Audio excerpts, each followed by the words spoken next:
What's up guys, Zane here, and as you can see from the title of this video, I'm going to be creating a crazy setup in this room and converting it completely. Now, the room is a mess at the moment and the bed itself isn't even connected to the wall. That's because I'm going to be putting on these Govee RGB IC strips. These are really good strips. They're very smart. You can control them with Google Home and everything. And the best thing about them is that they're not too bad for the price. I think I picked these up for 50 quid and they're 10 meters long. So it's pretty good for what it is. But that aside, I have the ultra-wide monitor and I'm going to be putting that on the desk with a MacBook Pro which will power it, the new 2021 16-inch MacBook Pro. So that's going to be an entire desk setup. So stick around to the end. I'm going to show you the entire thing. I'm not going to cut it off or anything. And yeah, let's get on to the bed itself and put the RGB strips on there.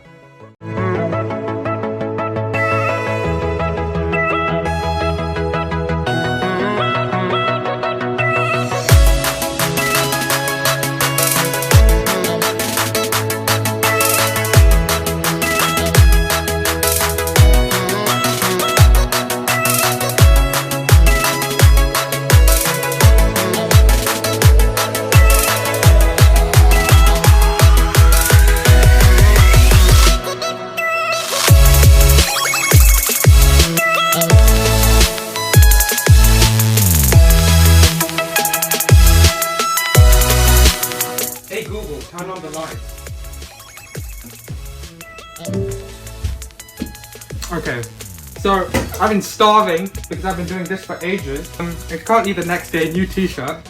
But yeah, basically these strips are amazing. They're RGB IC strips, which means as you can see there's different colors across one strip. And it looks really good. My only worry with them is that the stickiness might reduce, and that means they may fall off, because they have a protective layer on them and that just makes them even more heavier. But generally these things look amazing. I put them on the bed and I put them on the desk. Right now the desk is a bit of a mess because we're going to go on to setting up the setup. But for now, this is what the room looks like. It looks amazing. Like even with the light on, it still is very bright. You see that the bed looks like it's floating. If we just pan it down slightly, you can see it looks like it's floating. But yeah, apart from that, it looks really good. So I'm really happy with the lights. But now let's go on to the setup.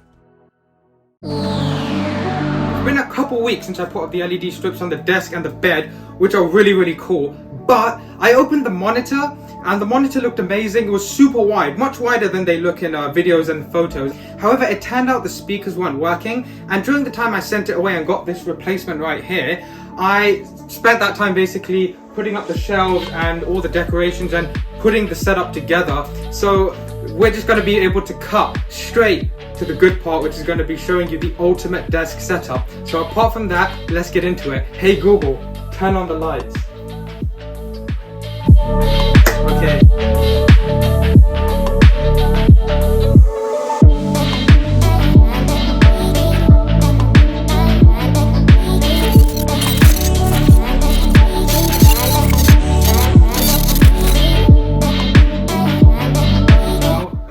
First thing that everyone's obviously going to see are these lights, which are so sick. It looks like the bed is floating right now. I'm literally on a magic spaceship, a black spaceship. But yeah, that is why you put LEDs on a bed. It lights up the whole room as well, which is nice. So you don't actually always need to turn that light on. I don't like turning on all the time. I like to kind of sit in the dark. But if you don't have RGB strips, there's something going on in your life. There's something going on and you need to sort it out, because they're really cool because they're not just ordinary lights. They have multiple colors going across one stream or one strip, which means you can have a bit of blue, a bit of red. Like look down there, look, you got a bit of white over there. Yeah, you got a bit of white, then you got a bit of pink, then you got a bit of orange. You got everything, you got a mix of everything. It's like a buy one get one free. You got everything going on. And you can do really cool things with the app. So in the app, I can literally download other people's themes, so I can steal from other people, and it's not illegal. This guy, shout out to Mish7798. If I click Mish798, whose theme I downloaded from the Govee app, then it goes RGB. It's really cool, so you can have multiple different colors on there. And then we can go back to this Can Eki, whose theme I also copied.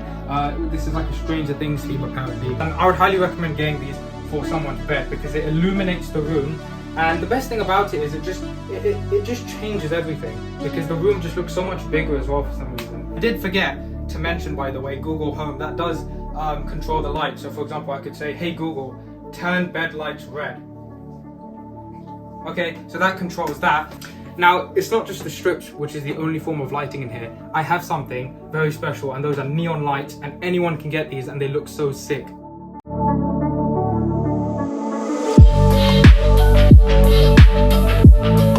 Okay, so that's the bed, obviously. Now, opposite the bed, there was an empty wall here, and I needed to put something up. Most people would put a painting. I thought that was boring, and neon lights are something that I'm really obsessive over.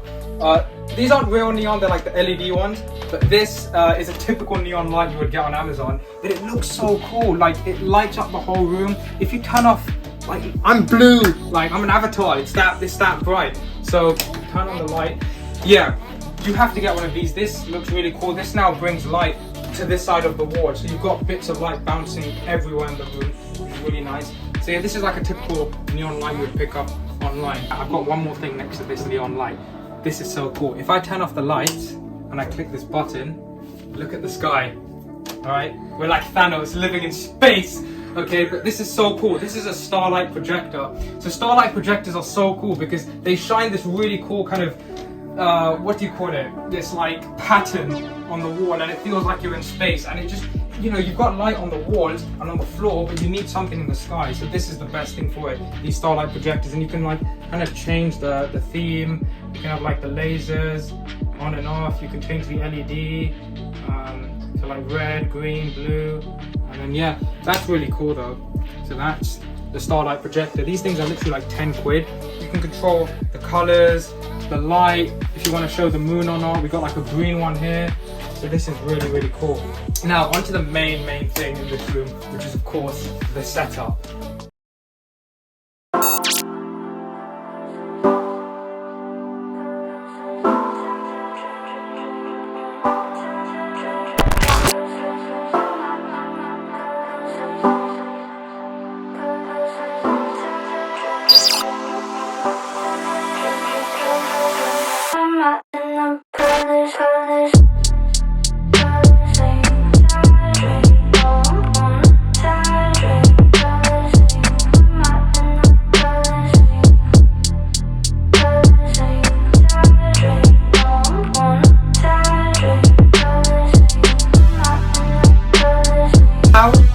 Main part of this room, the ultimate desk setup. Before I get to any of the tech stuff though, there is more lighting here, and lighting is what makes this look really sick. Obviously I've got the same LED strip as I have on the bed, not going to go over that again, it just looks really good together.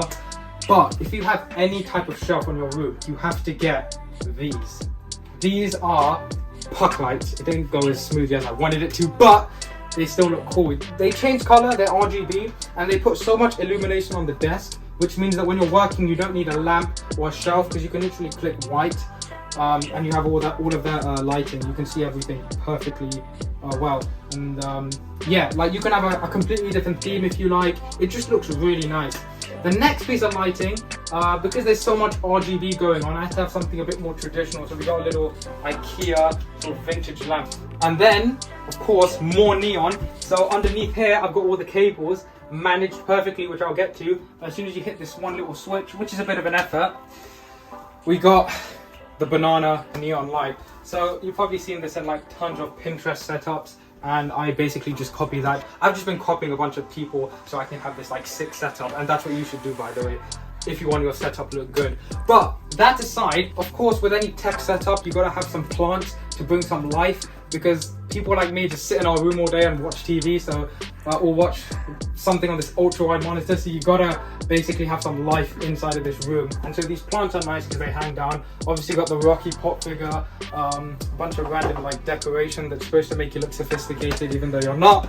But yeah, that's everything on the shelf. Now let's get to the real tech stuff, and that is the desk setup.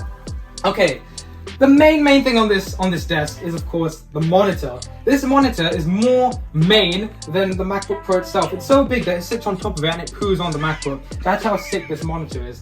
I've seen so many ultra-wide monitors. I've always wanted one, and I now see why they are so popular. When you buy something like this, you realize it's one of those things that when you take out of the box, it's nothing like the videos you've seen on YouTube. Even this video doesn't give it justice as to how wide it actually is. You can do so much on this thing. You can have multiple things opened up, and it looks incredible in any setup. It's a 21:9 display, which means it's narrow and wide. So essentially, when you're watching movies, I hate those black bars. And with something like this, you could watch a film on Netflix or whatever streaming service, and download an extension on Safari or something, and completely remove those black bars and have a movie that fills this curved, immersive display. It's obviously 100 hertz. You know, it's a pretty good monitor. It was $400, which was really, really good. It's not IPS, it's VA, but again, that's a slightly cheaper panel.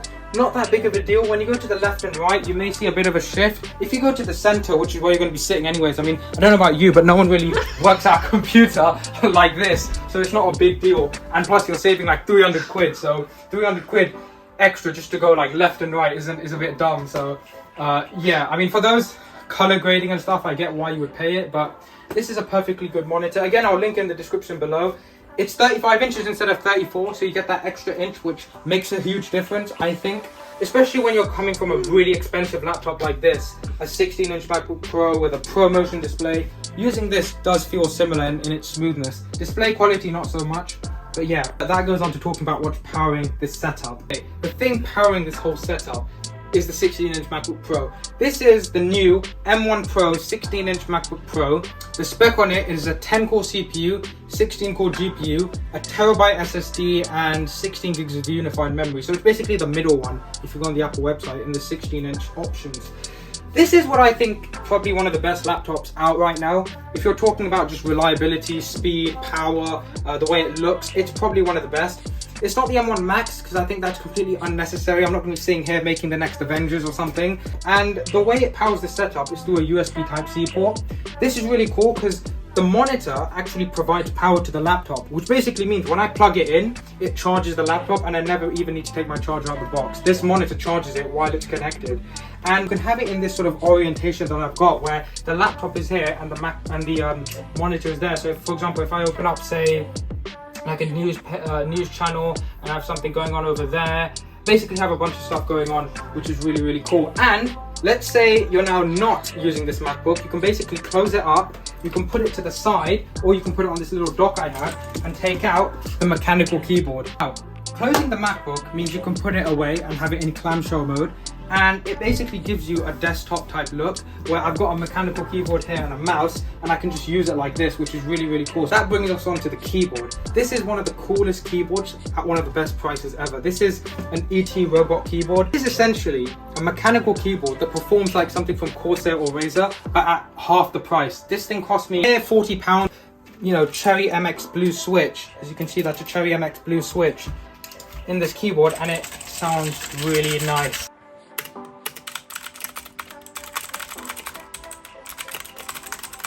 This also has a full-on RGB strip running behind this, so we got even more lighting, and that's really cool because it brings this kind of like illumination to the back of the setup. It's really high quality. It's got a metal plate, aluminium plate, so it's not cheap. The way that the lights just go on the corner, and you can even sort of change the theme, so you can do these really cool like themes. You can have like the whole sort of, I don't know what I'm doing right now, but you can basically have like a bunch of different stuff going on. You know, it looks cool.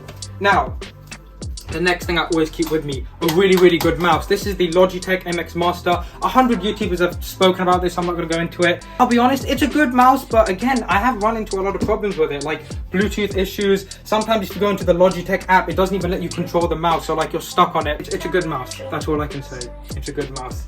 And you can actually get this cheaper. The MX Master 3S has just come out. And though these mice have really cool features, like being able to control the volume with this little knob right here. See that? That's really cool.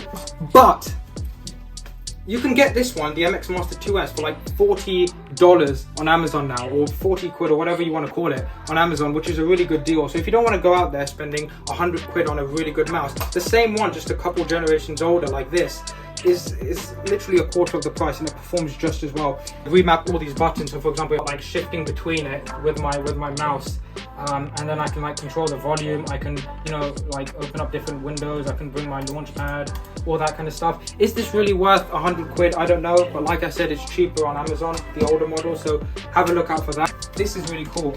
For any good setup, you've got to have a good extended mouse pad. This is so much better than a regular mouse pad. It just gives a really nice design to the whole desk, and you just get so much more surface area to swipe the mouse on. So this is one from a company called ID Gaming, picked up for like £30. It's got this like Mount Fuji kind of design.